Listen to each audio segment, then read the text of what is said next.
वंदे मातरा। मैं हूं आपके साथ काजल ठाकुर। आप सभी का नेटवर्क 10 के खास कार्यक्रम सत्ता के टेम्परेचर में स्वागत है। भारत के लिए आर्थिक क्षेत्र में एक अच्छी खबर है। ब्रिटेन को पीछे छोड़कर भारत की अर्थव्यवस्था 5वें नंबर पर आ गई है। खासकर कोरोना के चलते जो आर्थिक संकट खड़े हुए थे, भारत उन हालातों से काफी हद तक अब उभर चुका है। यह खुश होने की बात है, लेकिन सवाल यह है कि क्या इसका फायदा आम आदमी तक पहुंच पाता है या फिर नहीं। आज इसी मुद्दे को लेकर चर्चा करेंगे, क्योंकि भारत के लिए अच्छी खबर आई है। अर्थव्यवस्था के मोर्चे पर हम आगे बढ़ चुके हैं और ये बात आशा दिलाती है कि हम दुनिया की सबसे तेज अर्थव्यवस्था वाले देश कहे जा रहे हैं। कृषि और सेवा सेक्टर में शानदार काम हुआ है।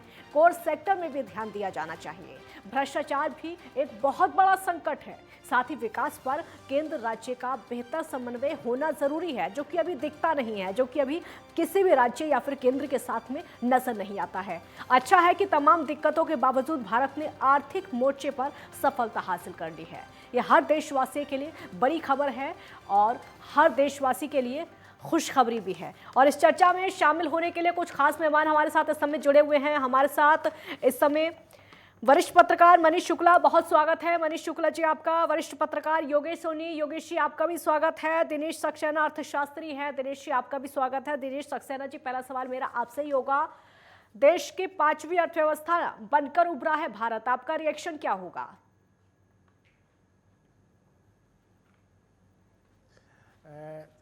देखिए, ये बहुत ही ज़्यादा पॉजिटिव डेवलपमेंट है जी। खास तौर से हमने जो कोविड-19 में we have lost as many as 2 years और उसके बाद भी डिस्पाइट हैवी ऑड्स हमने जिस तरह से रिबाउंड किया, जिस तरह से हमने स्टेज कम बैक किया है, दैट इज़ क्वाइट प्रेज वर्दी। क्योंकि ऐसी हालात में जबकि पूरी इकोनॉमी लगभग 2 साल तक बहुत ही स्लो पेस पे ऑलमोस्ट नेग्लिजिबल रही थी, उसके बाद इतनी रिकवरी करना और इतनी फास्ट रिकवरी करना, ये बहुत ही ज़्यादा प्रेज वर्दी है। कुछ लोग ये कह सकते हैं कि हमने रेलीगेट कर दिया है 5th प्लेस पर ग्रेट ब्रिटेन को, वो जो है ज़्यादा बड़ा अचीवमेंट नहीं है, लेकिन मैं मानता हूँ बहुत बड़ा अचीवमेंट है। उसका एक रीज़न है। रीज़न ये है कि चाहे आप स्मॉलेस्ट परसेंटेज से निकलें, आपको याद होगा, हमारे सारे साथियों को, आप सबको याद होगा कि लॉस एंजलिस ओलंपिक गेम में PT Usha by fraction of second से 3rd rank bronze medal miss कर गई थी। इसका मतलब है कि कोई भी जरा सा भी माइनर्स भी पीछे रहने से आगे निकल सकता है, तो वो बहुत बड़ा अचीवमेंट होता। अगर वो फ्रैक्शन ऑफ सेकंड से आगे निकल गई होती, she would have one the bronze medal. इसी प्रकार से हम भले ही थोड़े से मार्जिन से ग्रेट ब्रिटेन से आगे निकले हों, but it's a great achievement. इस खास तौर से आज की वर्ल्ड इकोनॉमी में जहाँ इतना टफ कंपटीशन है, that is cut throat competition, और हम इस अवस्था में न केवल अपने पुराने स्टेटस को मेंटेन कर पाए, बल्कि हमने एक रैपिड जंप मारी है। कुछ लोगों को स्लो लग सकता है, लेकिन हम जैसे हमारे स्टार्टअप्स खुल रहे हैं, जैसे तरक्की कर रहे हैं, the day is not far off when we will be reaching at number 3 also sometime around 30s है। तो it's quite a positive development and it is quite praiseworthy and it should be praised by one and all. Thank you.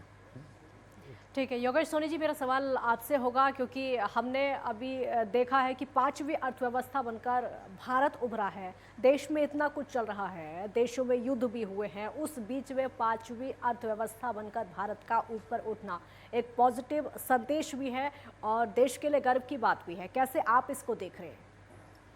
देखिए, मैं सबसे पहले काजल बताऊं, हिंदुस्तान जैसे देश को संचालित करने का अर्थ यह होता है कि हम एक बारी में कई सैकड़ों देशों को एक बारी में चला रहे हो, क्योंकि इतनी बड़ी जनसंख्या के देश में बहुत सारी असमानताएं आती हैं और मैं किसी भी सरकार के लिए ये कोई आसान काम नहीं होता। बावजूद इसके कि हमने कोविड में, बल्कि पूरे विश्व में यही स्थिति थी, लेकिन हिंदुस्तान जैसे देश में बहुत जल्दी इस चीज का प्रभाव पड़ता है, लेकिन बहुत चुनौतियों के साथ, बहुत चेतावनियों के साथ सरकारें लड़ी। उसके बाद हर एक कसौटी पर अपनी खरा उतरा, लेकिन ये बहुत बड़ी खबर है अपने आप में कि हम इतनी जल्दी रिकवर कर जाएंगे। आज स्थिति ये थी, आसार ये थे कि शायद इस अर्थव्यवस्था को हमें छूने में, इस पायदान पे आने में और यहाँ तक पहुंचने में हमें अभी लंबा समय लग सकता है, लेकिन यहाँ पर बहुत बेहतर काम हुआ और ये खुशी की बात है।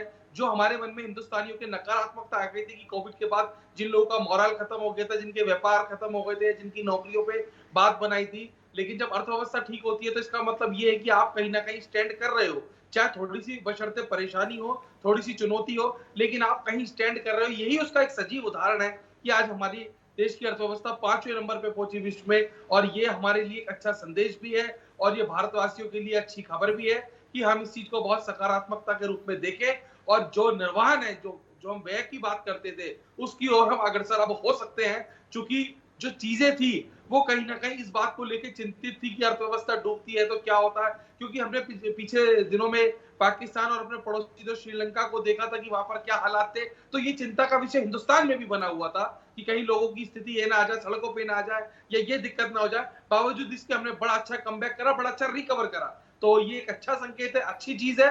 और कहीं ना कहीं मैं इसके लिए जो है चीजों की बधाई देता हूँ सरकार को, देश की जनता को, जिन्होंने समन्वय बनाए रखा और अपनी कसौटी पर खड़े उतरते हुए अपना 5वां स्थान प्राप्त किया। ठीक, मनीष शुक्ला जी, इसका श्रेय किसको दिया जा सकता है? ये एक दिन की उपलब्धि नहीं जी, है, जी, बल्कि आप देखिए लगातार जो हाँ। नीतियां बनी और जिस तरह से काम हुआ, हाँ। क्योंकि इस समय दुनिया बहुत तेजी से बदल रही है। हम देखें या ना देखें, जो विकसित देश है जैसे अमेरिका है, उसमें महंगाई दर बढ़ रही है, वहां बेरोजगारी की दर बढ़ रही है और हालात जो है वहां पर निगेटिव होते जा रहे हैं। ब्रिटेन, जो इस समय 5वीं अर्थव्यवस्था थी, इस समय ब्रिटेन में महंगाई की दर सबसे ज्यादा है और ब्रिटेन का जो संकट है वो आने वाले दिनों में और बढ़ेगा, क्योंकि वहां पर प्रधानमंत्री नया मिलने जा रहा है, उसकी क्या नीतियां होंगी ये किसी को नहीं पता है। यूक्रेन रूस का युद्ध हुआ, उसमें कितना बड़ा विश्व को नुकसान झेलना पड़ा, ये सबके सामने है। पूरे यूरोपियन देश आज उसको भुगत रहे हैं और निश्चित रूप से ये एक डाउनफॉल उनका है जो शुरू हो गया। लेकिन भारत ने, जैसा कि प्रधानमंत्री हमारे बोलते हैं, हमेशा उनका ये बोलना भी होता है कि हम आपदा में भी अवसर तलाशते हैं। तो उन्होंने जिस तरह की पॉलिसी बनाई और जिस तरह के अभी जो संबंध रखे रूस के साथ, हमारे जो रिलेशनशिप रही, जो हमने कच्चे तेल का एक उनसे आयात किया और जिस तरह से तेल की दरों को भारत ने बढ़ने नहीं दिया, यहाँ पर जो खाद्य संकट था, जो खादों का भी संकट था, उन सारी संकटों को भी दूर करने का काम किया है। और उसके बाद में आप ये देखिए कि मानसून भी इस बार बहुत अच्छा हुआ। तो 2019 में जो हम एकदम से 5वीं जो एक रैंक हमारी आई थी विश्व में, उसको फिर से अचीव करना एक बहुत बड़ा मतलब एक लक्ष्य था जो हमने प्राप्त किया। और इससे आप ये समझिए ग्लोबल मार्केट और लोकल मार्केट दोनों में ही भारत का एक बड़ा प्रभाव पड़ेगा, क्योंकि क्रय शक्ति भी बढ़ेगी और हमारा जो आम उपभोक्ता है, जो मिडिल क्लास है, वो भी आगे बढ़ेगा। और विश्व में जो भारत की एक जो छवि है, एक मजबूत राष्ट्र की है, और आने वाले जो 2025 तक का लक्ष्य कि $5 ट्रिलियन की हम इकोनॉमी बने, तो उसको प्राप्त करने में बहुत आसानी होगी। तो निश्चित रूप से आज की उपलब्धि बहुत बड़ी उपलब्धि है और इसको एक पॉजिटिव में लिया जाना चाहिए। जी ठीक है, दिनेश सक्सेना जी, आप अर्थशास्त्री हैं, इसलिए अगला सवाल मेरा आपसे होगा। सवाल जीडीपी को लेकर होगा, क्योंकि बार बार जीडीपी के फायदे को लेकर होता है। इसका फायदा आम लोगों तक कैसे पहुंच सकता है, क्या करना चाहिए सरकार को, इसमें क्या करना चाहिए, आम लोगों को इसमें क्या करना चाहिए? दिनेश जी। जी ऐसा होता है कि जी, जैसे हम जानते हैं कि जीडीपी क्या है। हाँ। पूरे कंट्री भर में हमारी गुड्स एंड सर्विसेज का एक एनुअल प्रोडक्शन जो हुआ है उसकी वैल्यू है। अगर उसको डॉलर में कन्वर्ट कर दे गया तो वो हमारे आ गए। उससे हमें एक कंप्लीट स्टडी करके पता लगा कि we stand at number 5, replacing और relegating British to 6th place. तो ये जो है पॉजिटिव। अब ये क्वेश्चन, इसका जवाब कि इसका फ़ायदा कब हो सकता है, तो इसका ये होता है कि जब हमारी जीडीपी बढ़ती है, अगर उसका इक्विटेबल डिस्ट्रीब्यूशन भी हो जाए। इसका मतलब ये है कि अगर हम ये देखें कि इसका फ़ायदा जो है मैक्सिमम पीपल को मैक्सिमम वे मिले तब तो हो, लेकिन if it is limited to few peoples हैं या फिर बड़े बड़े लोगों को मिल जाए तो वो अच्छा नहीं होता। इसका सबसे बड़ा फ़ायदा होगा, ज़रूर होगा, क्योंकि अल्टीमेटली एम्प्लॉयमेंट जो है बढ़ेगा। तो हम ये कह सकते हैं कि इसका फ़ायदा हो, इसके लिए ज़रूरी है कि मिडिल क्लास और लोअर क्लास जो है उसको बराबर income generate, income raise, income enhance करने का मौका मिले।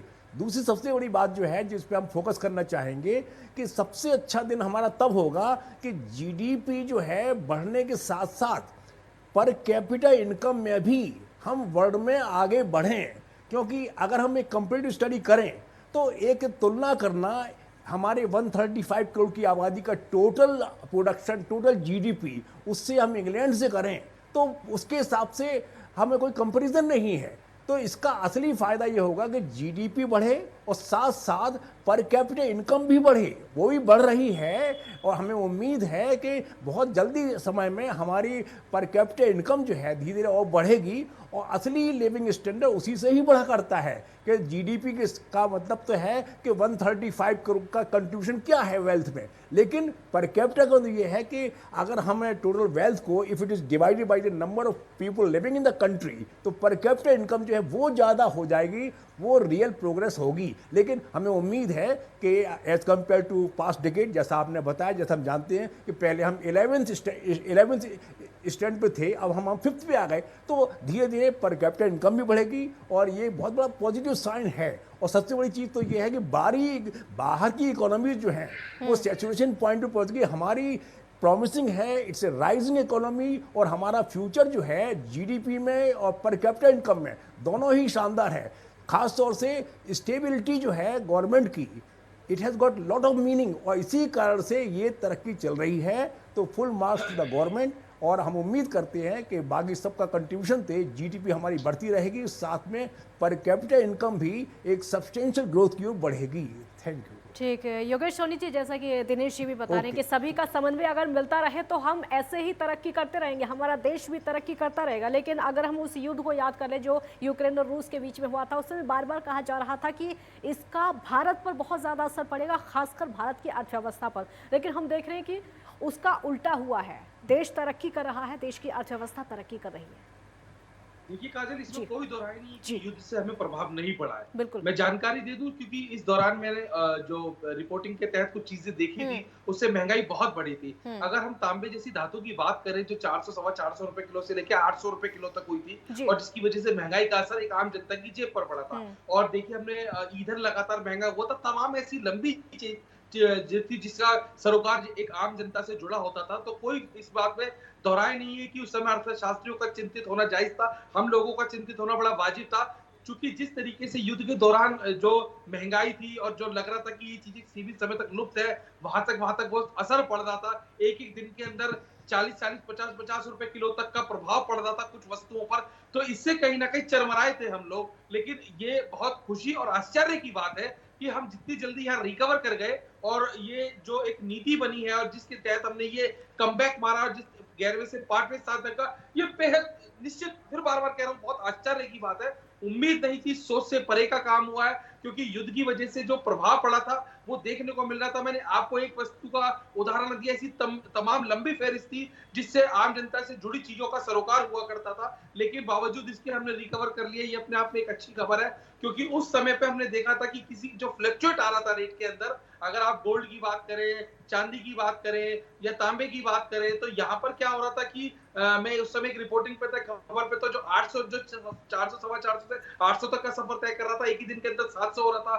फिर वो रेट 750 हो रहा था, 600। तो बड़ा परेशानी हो गई थी व्यापारी वर्ग को कि वो आगे कुछ नहीं कर पा रहे थे, समझ नहीं पा रहे थे कि अगले पल सट्टे की तरह एक नीति बन गई थी कि अगले पल क्या होने वाला है, अगले पल क्या नहीं होगा। तो बड़ी चिंता का विषय था, और इससे व्यापारी वर्गों में एक निराशा भी छा गई थी। लेकिन बावजूद इसके इन सब चीजों का तामझाम हटते हुए फिर दोबारा एक स्थिरता आई बाजार के अंदर, और लोगों ने काम करना शुरू करा। और साथ साथ हमें जब अपनी खबर भी सुनने को मिलती है तो हमें अच्छा लगता है। आमजन से जुड़ा सरकार है, लेकिन आपने एक बड़ा अच्छा प्रश्न पूछा तो जो मुझे अच्छा लगा कि इससे आम जनता को फायदा होगा। इससे आम जनता को कैसे फायदा होगा? आम जनता को फायदा होना स्वाभाविक बात है, क्योंकि जब कोई चीजों की स्थिरता आती है, रेट सीमित होते हैं, तो वो जनता को फायदा उससे मिलता है।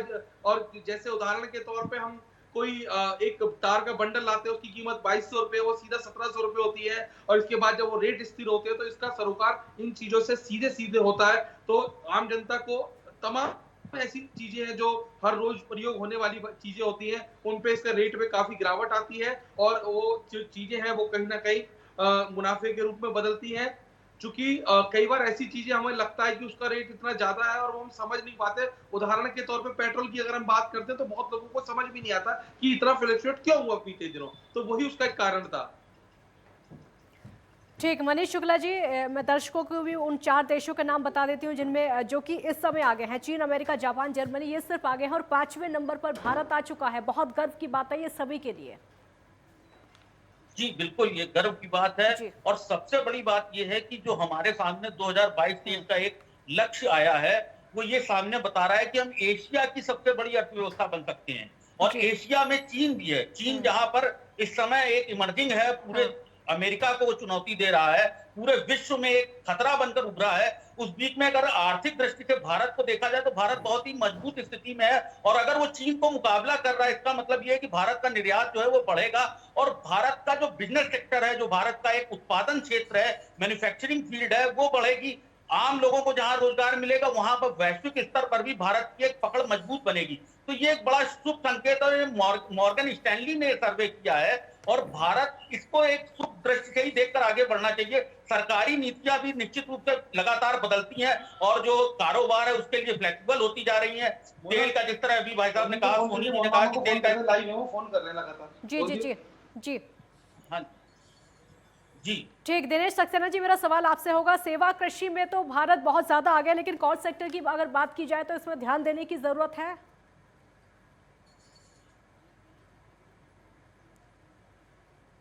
जी दिनेश जी, आपसे मेरा सवाल था। सॉरी, आपकी आवाज कट रही है, जरा मैं रिपीट दोबारा करेंगे मैं अपना सवाल दोहराती हूँ। आवाज कट गई बीच में। बिल्कुल मैं अपना सवाल दोहराती हूँ। कृषि सेवा, इसमें इस सब में भारत आगे निकल रहा है, लेकिन कॉर सेक्टर में बहुत ज्यादा ध्यान देने की जरूरत है।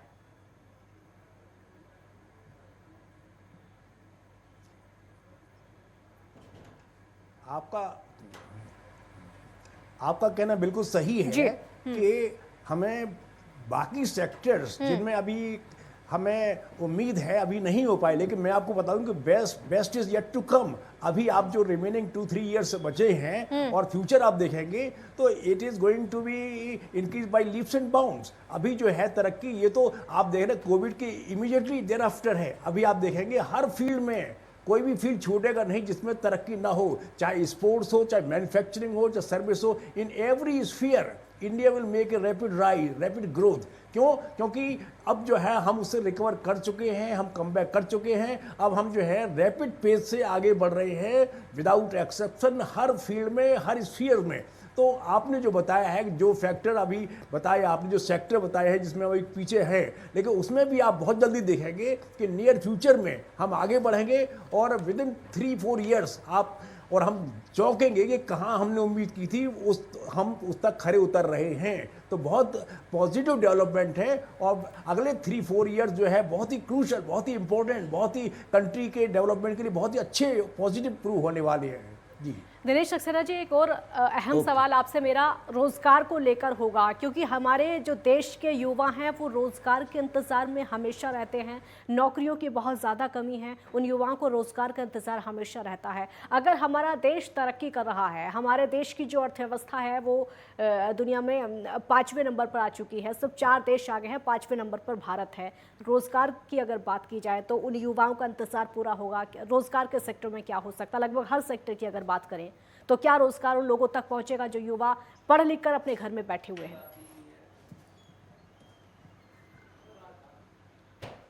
देखिए, शॉर्ट पीरियड में हम देखें तो रोजगार बढ़ने में शॉर्ट पीरियड में दिक्कत हो सकती है, क्योंकि गवर्नमेंट सेक्टर की तुलना में प्राइवेट सेक्टर में जनरली वो कम लोगों को रोजगार देते हैं, लेकिन काम प्रोडक्टिविटी उनकी उतनी ही रहती है। लेकिन as and when the production rises, जब प्रोडक्शन बढ़ेगा और उसकी जब कॉस्ट कम घटेगी, उसकी डिमांड और बढ़ेगी, not only on domestic level but also on international level. तो डिमांड बढ़ेगी, जब आउटपुट बढ़ेगा तो अपने आप हम देखेंगे कि रोजगार के नए नए एवेन्यूज पैदा होंगे, नए नए रोजगार के क्षेत्र होंगे। तो शुरू में तो कम रहेगा, लेकिन जैसे जैसे प्रोडक्शन बढ़ेगा, हमारे प्रोडक्ट की डिमांड बढ़ेगी नेशनली इंटरनेशनली, तो प्रोडक्शन जैसे जैसे हम एक्सपेंड करेंगे उसके बाद जो है अपने आप रोजगार बढ़ेंगे। लेकिन फिलहाल स्थिति जो है उतनी अच्छी नहीं है, लेकिन फ्यूचर में एम्प्लॉयमेंट बढ़ेंगे। उसका रीज़न सिंपल है कि जब प्रोडक्शन बढ़ेगा उसकी डिमांड बढ़ेगी, तो डिमांड के अकॉर्डिंगली उनको एडजस्ट करने के लिए प्रोडक्शन फिर बढ़ाना पड़ेगा, और प्रोडक्शन बढ़ाने के लिए of course automation is there. लेकिन बहुत सी चीज़ें होती हैं, क्योंकि हम कहते हैं it is not the machine but the man behind the machine that matters. और उसके लिए ह्यूमन बीइंग की यूज़ पड़ेगी, स्किल्ड अनस्किल्ड सेमी स्किल्ड सबको यूज़ पड़ेगी। और सबको उम्मीद है कि फ्यूचर में हम जब इकोनॉमी राइज करेगी तो everybody would gain from it, तो सबको तरक्की मिलेगी, एम्प्लॉयमेंट भी जनरेट होगा, बढ़ेगा। लेकिन इन नियर फ्यूचर, अभी नहीं, एकदम नहीं हो सकता, इंस्टेंट नहीं हो सकता, लेकिन बढ़ेगा। That's a positive sign. Okay, ठीक। योगेश जी, हालांकि आपसे जो मेरा सवाल है थोड़ा राजनीति से भी जुड़ा हुआ है, क्योंकि विकास की बातें हम देखते हैं राज्य भी करते हैं और केंद्र में भी किया जाता है, लेकिन एक बात वो जो कि कॉमन देखने को मिलती है, हर राज्य में राज्य और केंद्र के बीच में समन्वय नहीं होता है विकास को लेकर। बातें तो दोनों करते हैं लेकिन वो समन्वय नहीं होता और इसीलिए जो वो गति है वो तीव्र नहीं हो पाती है।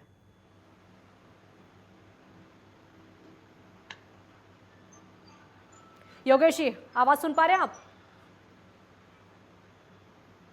लगता है आवाज नहीं पहुंच पा रही है, बाद में आपसे सवाल लूंगी। मनीष शुक्ला जी, आपसे मेरा सवाल होगा और इसी बात को लेकर सवाल होगा कि राज्य और केंद्र के बीच में समन्वय नहीं है विकास को लेकर।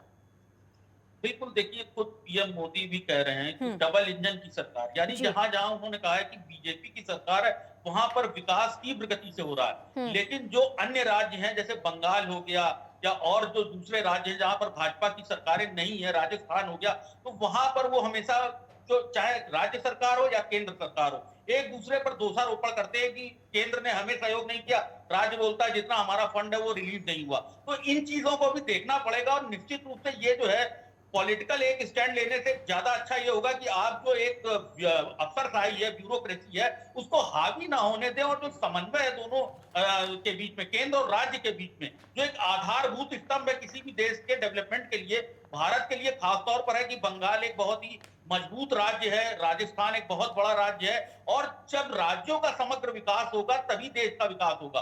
तो दोनों के बीच में एक तारतम्य होगा, केंद्र और राज्य के बीच में, भले ही आप कितनी भी राजनीति कर लें, एक दूसरे का विरोध कर लें, लेकिन मैंने ये भी देखा है कि मोदी सरकार ने अभी जो पिछले हाल का समय है उसमें चाहे विरोध जितना भी हो जाए, लेकिन उनका जो एक चाहे बंगाल सरकार हो या राजस्थान का सरकार हो, उन्होंने दोनों के बीच में एक जो इकोनॉमिक फोरम है उसमें बहुत अच्छा तारतम्य बना रहा है। तो ये एक शुभ संकेत है कि डेवलपमेंट जो है वो दुतरफा हो रहा है और दोनों इंटरेस्टेड है इसको लेकर, चाहे पंजाब हो, राजस्थान हो या बंगाल हो या साउथ के जो अभी कल देखिए आप गए थे, कोची गए थे, केरल गए थे, प्रधानमंत्री जी, उन्होंने वहां पर एक राष्ट्र को अपना पहला जो स्वदेशी एयरक्राफ्ट वो है वो देश को आईएनएस विक्रांत दिया।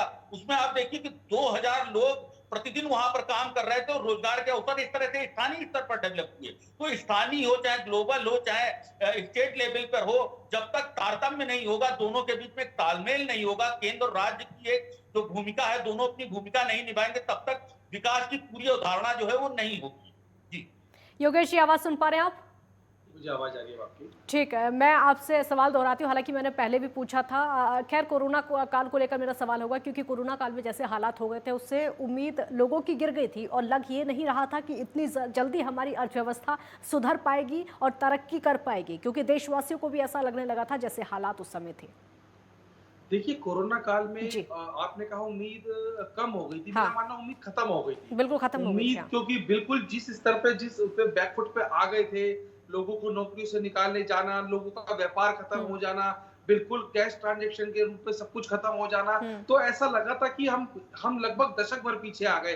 क्योंकि अगर हम विश्व पटल पर जब अपनी चर्चा करते हैं तो कहीं ना कहीं हमारे ही अपने देश के कुछ लोग या विपक्ष की पार्टी जितनी स्थिति होती नहीं उससे ज्यादा बढ़ा चढ़ाकर लोगों को घबराहट पैदा कर देते हैं, परेशान कर देते हैं, विचलित कर देते हैं। तो मेरा ऐसा मानना है कि ऐसे समय पे एक नियंत्रण बनाने की जरूरत होती है, क्योंकि ये जो कोरोना है हिंदुस्तान में देश में अकेले में नहीं आया, ये विश्व पटल पर आया और जिसने पूरी दुनिया को एक बार को उठा के फेंक दिया।